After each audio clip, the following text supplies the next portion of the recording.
बीडच्या राजकारणामध्ये पुन्हा एकदा मोठ्या घडामोडींची चर्चा सुरू झाली आहे। अवघ्या 6 महिन्यांपूर्वी स्थापन झालेल्या नगर परिषदेतील सत्तेसमोर आता अस्थिरतेचं संकट निर्माण झाल्याची चर्चा आहे। सत्ताधारी नगरसेवकांच्या एका गटानं नाराजी व्यक्त केल्यानं सत्तांतराच्या शक्यता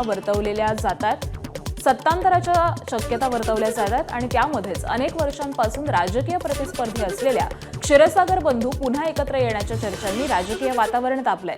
भाजपचे योगेश क्षीरसागर यांनी बीडच्या विकासासाठी एकत्र येण्याची गरज असल्याचं म्हटलं, तर राष्ट्रवादी काँग्रेस शरद पवार पक्षाचे आमदार संदीप क्षीरसागर यांनी देखील गरज पडल्यास दोघे एकत्र बघण्याची तयारी असल्याचं सांगितलेलं आहे। बीडच्या राजकारणामध्ये नव्या समीकरणांची यामुळे चर्चा रंगली आहे।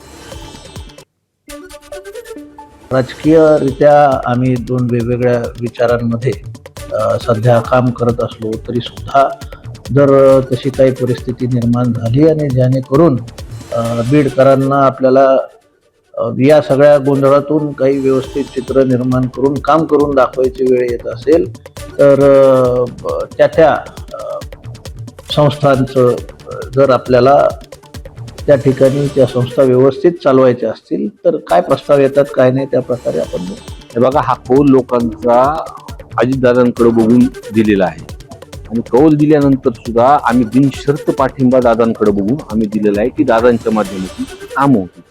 पण ज्या पद्धतीचा तिथं कारभार चालू आहे पूर्ण चित्र हे लोकांसमोर आहे, हे चुकीचा कारभार तिथे चालू आहे। बघा, विकासाचा विषय असेल किंवा लोकांच्या अडचणी कामाचा जो विषय असेल तर आम्ही विचार नक्कीच करू।